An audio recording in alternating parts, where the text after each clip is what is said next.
Messieurs les bâtonniers, Mesdames et Messieurs les membres du Conseil de l'Ordre des barreaux de Picardie, c'est avec plaisir que la Cour vous accueille aujourd'hui à cette audience solennelle pour recevoir les serments de 13 nouveaux avocats issus de l'école de formation des avocats de la région Nord-Ouest, communément appelée ICSAD, ainsi que d'une avocate inscrite dans un barreau d'un État non membre de l'Union européenne, la Turquie, qui sollicite l'inscription au tableau du barreau de Senlis sur le fondement de l'article 100 du décret du 27 novembre 1991 organisant la profession d'avocat. Nous vous remercions de votre présence aux côtés de ces jeunes qui vont avoir droit à cette magnifique appellation contrôlée de confrères, en ce qui vous concerne, et qui viennent donc d'être inscrits au barreau d'Amiens.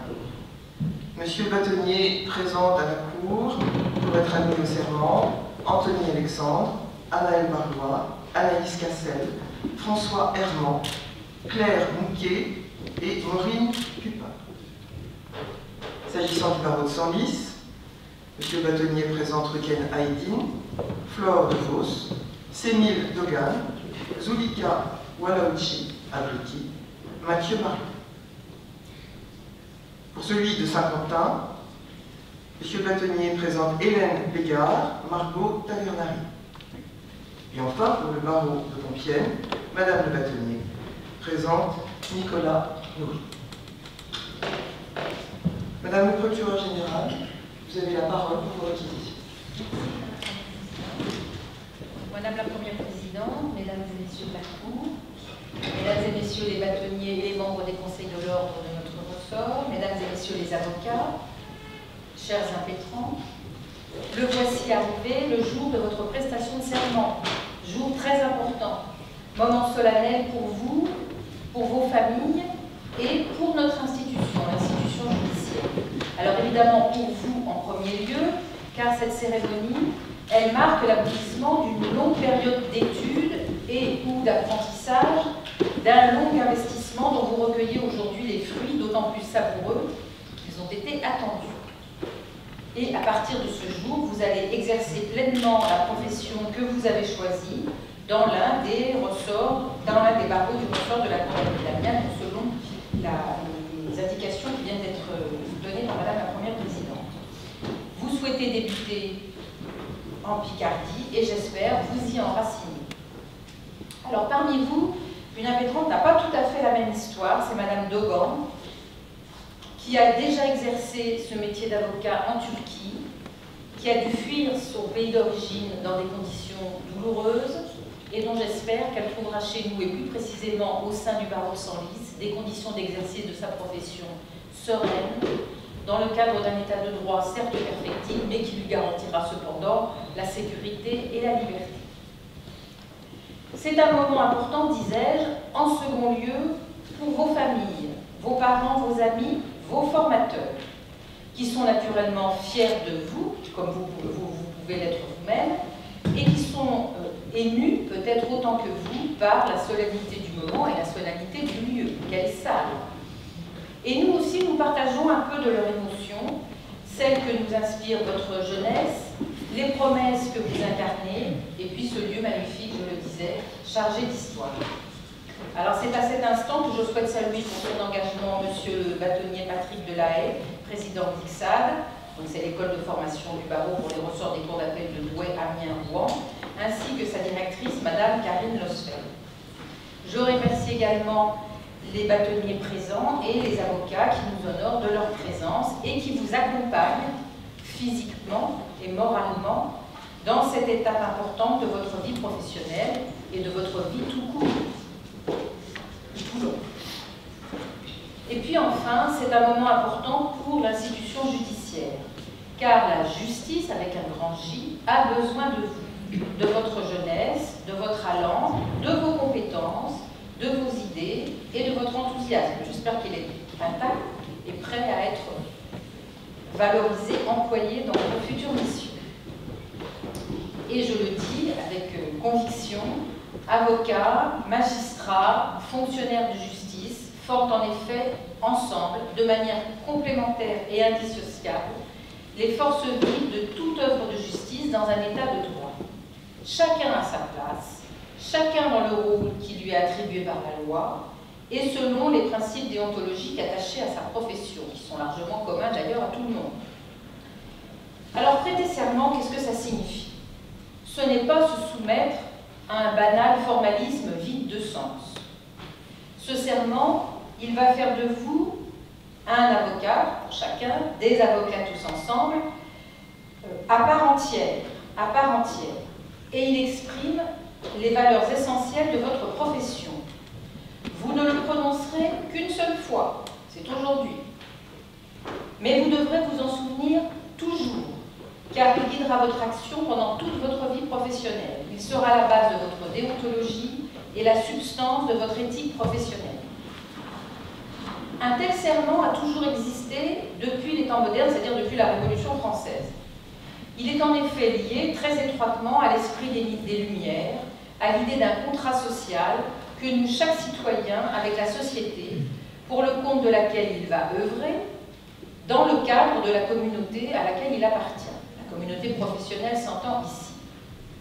Par ce serment, l'avocat, les avocats que vous êtes, acceptent de se priver d'une part de leur liberté, mais ils le font en homme ou en femme parfaitement avertis et responsables, en homme et en femme de droits et de devoirs.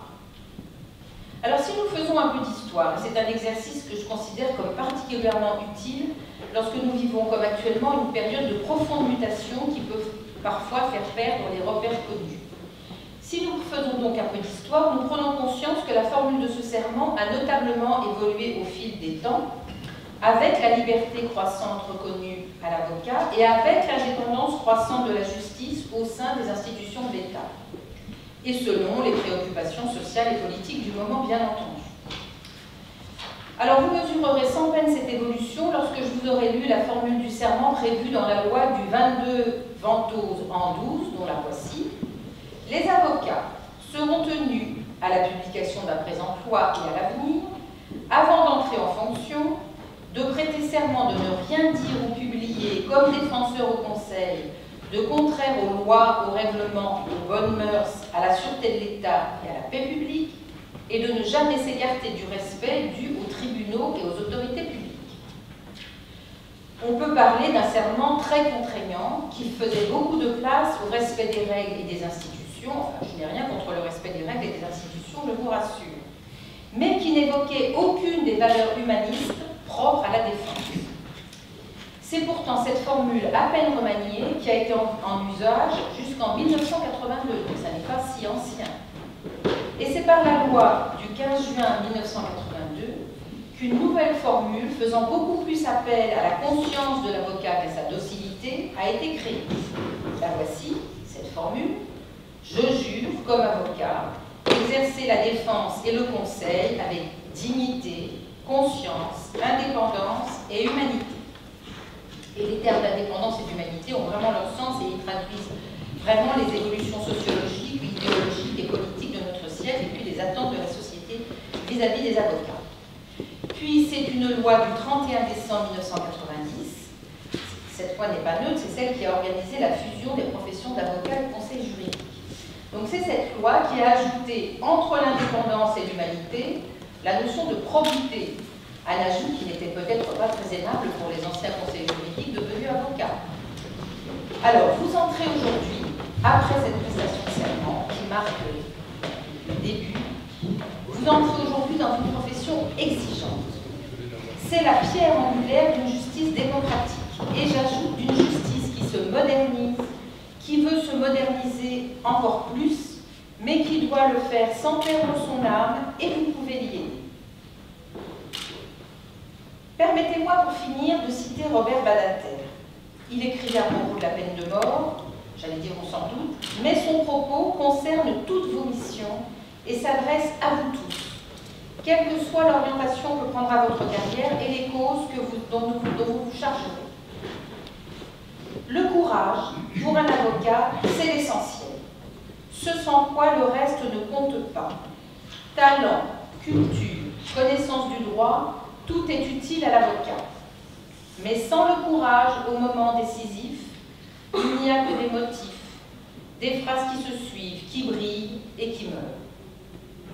Je vous souhaite donc de briller, certes, par votre sérieux, par vos compétences et vos connaissances, par votre humanité, mais aussi par votre détermination, par votre volonté et par votre courage.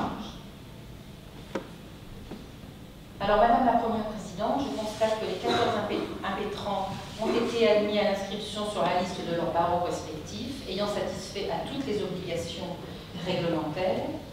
J'ai donc l'honneur de requérir qu'il plaise à la Cour que vous présidez, donner lecture de la formule du serment d'avocat, recueillir le serment des nouveaux avocats ici présents, me donner acte de mes réquisitions et de dire que du tout, il sera adressé procès verbal. Je vous remercie, Madame le procureur général. Mesdames et messieurs, je vais donc vous donner lecture du serment que vous allez prêter. À la place de votre nom, je remercie chacun d'entre vous de se lever, de lever la main droite et de dire « je jure ». Vous pourrez ensuite vous rasseoir. Voici la formule du serment. Je jure, comme avocat, d'exercer mes fonctions avec dignité, conscience, indépendance, probité et humanité. Monsieur Anthony Alexandre. Je le jure.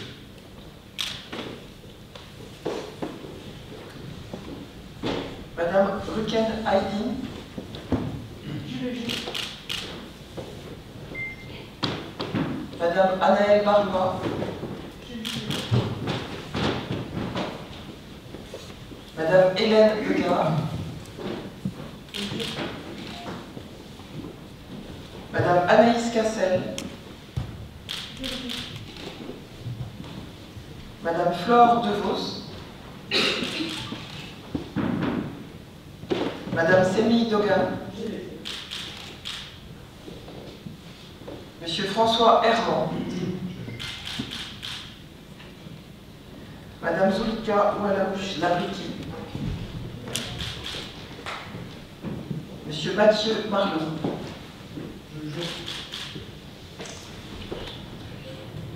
Madame Claire Mouquet. Monsieur Nicolas Nourri. Je le jure. Madame Maureen Tain. Je le jure. Madame Margot Tavernin. Je le jure. La Cour donne donc à Madame le procureur général de ses réquisitions, à Mesdames et Messieurs les avocats du serment qu'ils viennent de prêter, les renvoie à l'exercice de leurs fonctions, dit que du tout il sera adressé au Sénat. Maintenant, vous pouvez respirer. C'est fait. Je m'associe à Madame le procureur général pour remercier d'abord nos formateurs, et plus particulièrement l'ICSAT, son président, sa directrice. La mission information est essentielle. Je veux rebondir sur cette phrase de Robert Badinter. Peut-être qu'une des hypothèses des origines du monde, c'est qu'au commencement il y avait le verbe, mais il y avait surtout le courage. Car le courage de dire précède le courage de faire. Ce serment, dont l'histoire vient de vous être rappelée, est pour la plupart d'entre vous, à l'exception de vous, Maître Dogan, le premier d'un genre très particulier. Vous en prêterez d'autres, dans l'intimité de vos vies. Et celui-ci seul, vous offre la possibilité d'assumer la qualité d'avocat. Certains pourraient se dire que cette audience est bien lourde de dépenses de temps, de magistrats, de greffe, qu'elle se passe dans une salle qui ne renvoie pas à la nécessaire modernité, le tout associé au côté un peu suranné de nos costumes et de son déroulement solennel, voulu comme tel. Alors que sans doute, on pourrait nous dire qu'il suffirait d'un serment recueilli sur un site habilité sous signature électronique pour faire de vous ce que vous allez devenir. Le tout peut être suivi d'une fête intime, annoncée sur votre réseau social préféré, avec les pouces levés de vos followers, vos 3500 amis par personne, suivi encore d'une arrivée dans le cabinet de votre choix qui, après un exposé sur la philosophie du cabinet, vous confierait d'emblée des dossiers de droit des affaires qui, bien sûr, devraient vous conduire vers la reconnaissance du statut social, signe extérieur de l'avocat, peut-être voir à d'autres responsabilités, signe supérieur de la réussite. Ce descriptif,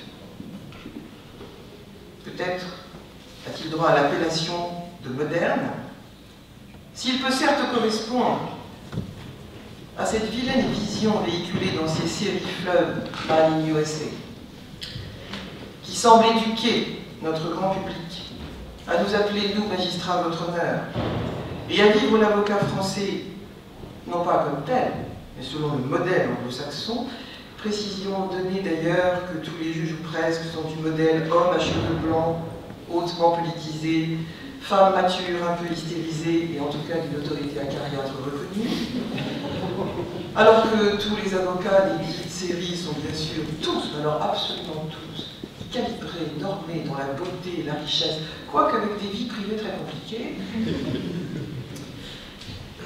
eh bien, ce n'est pas du tout le souhait que je forme pour vous. D'abord parce que nous souffrons tous, par définition, de ce que j'appelle l'amalgame, et que nous souffrons tous, par définition, de ce que j'appelle les a priori. Et puis parce que le modèle anglo-saxon commence lui aussi par la prestation d'un serment. Donc ça, évidemment, il ne faut pas compter sur la culture, enfin la pseudo-culture de ces séries, pour que tout un chacun en soit conscient. Et oui, tout commence par l'engagement. L'engagement pris, ce compris envers soi-même. Et puis cet avocat anglo-saxon, il n'est pas que ce fatras que je viens de décrire. Dans sa réalité, il a par exemple une obligation de vérité vis-à-vis de ses adversaires. C'est la procédure dite discovery, qui permet à un avocat de se rendre au cabinet de l'avocat de son adversaire pour consulter son dossier, afin de vérifier la parfaite concordance des pièces entre les deux dossiers. Sinon, un contempt of court peut être relevé, et l'avocat reconnu déloyal risque une radiation définitive. On en voit très peu dans ces séries, alors qu'à chaque fois que j'ai le malheur de regarder un, je vois des avocats qui sont tout à fait à côté de tout.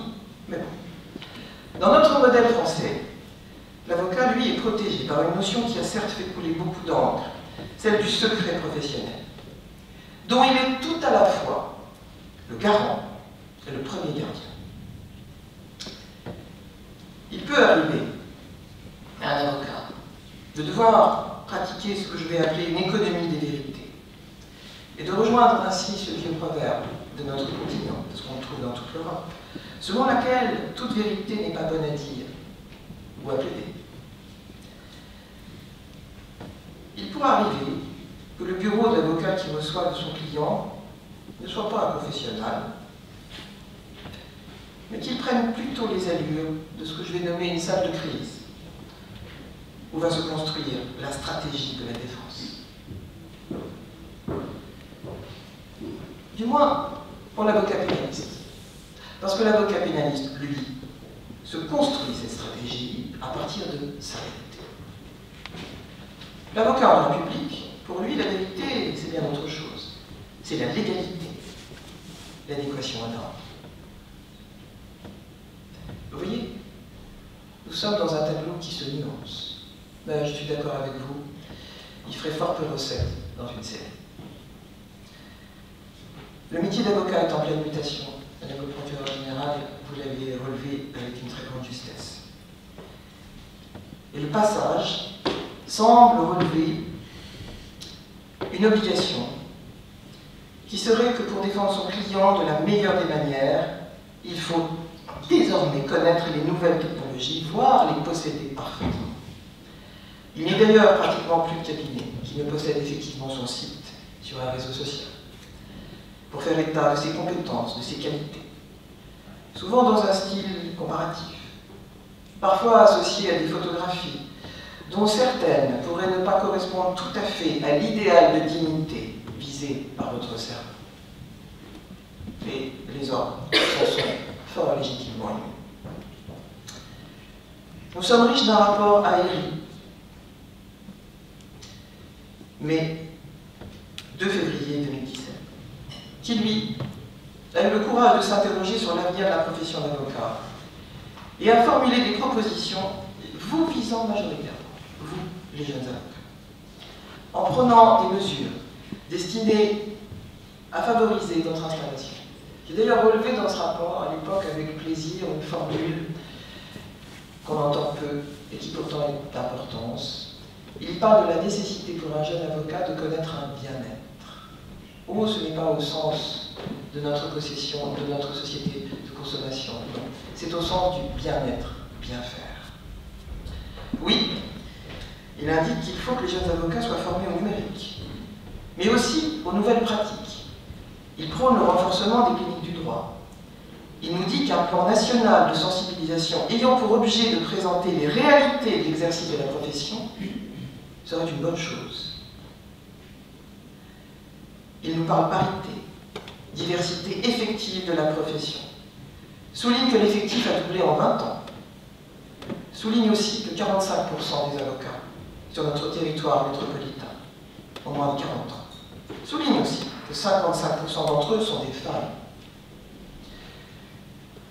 Ce rapport met également en exergue que malgré des inégalités d'envergure en termes de revenus, là aussi sur notre territoire, la profession réalise toutefois collectivement des bénéfices qui ont triplé en 20 ans. Mais cette observation se pondère par d'autres rapports qui démontrent qu'1 tiers des avocats inscrits au barreau de Paris sont en très grande difficulté financière, voire en voie de paupérisation, et qui fait état d'un taux avoisinant 30% des avocats quittant cette belle robe noire après 10 ans de carrière, toujours sur le territoire métropolitain. Le rapport Aéry souligne la nécessité de transformer l'organisation classique du travail de l'avocat au regard d'une société civile qu'il considère comme étant de plus en plus connectée et donc exigeante. D'une société qui a recours aux plateformes numériques, la plus connue, peut-être, je ne ferai aucune publicité, mais je trouve que rien que le titre, demanderjustice.com, ça ne s'invente pas, se présente comme un fournisseur de services juridiques offrant, la formule n'est pas loin, des prestations à faible valeur ajoutée, mais pour un prix modique. Pour le rédacteur du rapport, je le cite, Internet a démocratisé l'accès au droit et les attentes de nos concitoyens ont changé, à nous d'en prendre acte. Toujours au titre des mutations, je ne veux pas oublier le Legal Robot, qui bien évidemment vient des États-Unis. À croire que tout ce qui s'intéresse de près à la démocratie ne peut venir que d'outre-Atlantique. Certains cabinets dans cette outre-Atlantique ne jurent que par ces logiciels, qualifiés d'ultra performants, capables de compiler, je cite encore, une somme considérable de jurisprudence pour en extraire les mots-clés. Le meilleur des exemples serait, à ce jour, le robot Ross. Bon, je crois que c'était le prénom d'un des participants à un feuilleton, une référence sérielle, qui s'appelait France. Alors, dans mon vague souvenir, Ross n'était pas particulièrement efficient. C'est son nom, en tout cas. Et alors, il saurait extraire les décisions les plus pertinentes en fonction, je cite, des besoins de l'avocat, de ses recherches précédentes ou des demandes d'autres utilisateurs. Et, bien sûr, son domaine d'élection, c'est le domaine privilégié du droit des affaires. Le langage marketing est aussi très présent. Et il t'entraîne, un tant soit peu, de balayer le langage juridique. Vous voyez, on revient au verbe. J'ai d'ailleurs pu trouver sur un site cette affirmation, s'agissant de la réalité de ce qu'on appelle legal tech. Le coût d'accès aux services juridiques trop élevé, l'absence de disponibilité et de réactivité des avocats, les délais de réponse longs et indéterminés, le manque de lisibilité des tarifs, la crainte de dépassement des honoraires ont amené la possibilité à consommer des prestations juridiques qui relevaient jusqu'alors d'un univers bien trop opaque, le tout à un coût raisonnable. à méditer. Le débat est donc ouvert. Vous allez être les porteurs de ce débat. Vous apporterez vos réponses. Quant à cette notion délicate de démocratisation de tous les savoirs, il faudrait d'abord qu'on s'interroge sur la notion même de savoir. Et puis il faudra aussi s'interroger sur cette affirmation selon laquelle cette intelligence artificielle va nous délivrer des tâches répétitives pour nous permettre de nous concentrer sur la seule partie noble de nos métiers, à savoir pour vous, avocats, la stratégie, la négociation et la plaidoirie. Il m'est toutefois souligné que dans tous les manuels d'éducation, tous nos petits mammifères supérieurs ont besoin de répéter souvent les gestes. Cela s'appelle l'apprentissage. Je ne finirai pas cet appel à la réflexion sur votre métier sans ce rappel d'une autre conception de l'avocat. Oui, l'histoire, madame le procureur général. De officiis.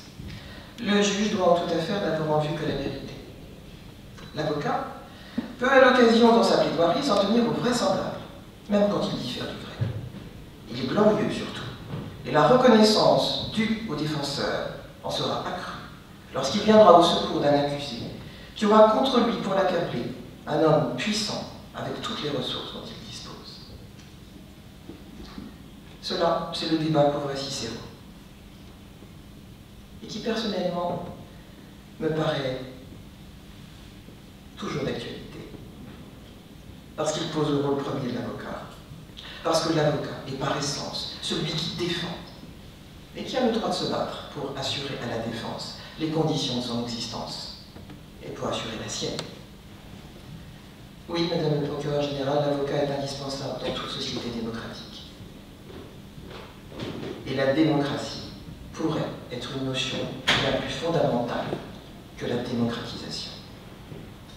Sur ce point, madame Tobel, je pense que vous le savez beaucoup plus que chacun d'entre nous.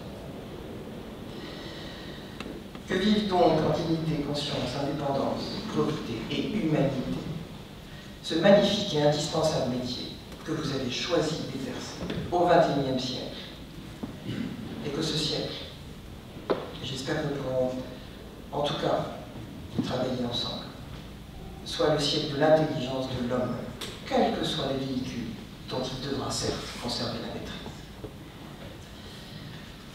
Madame le procureur général, avez-vous d'autres questions?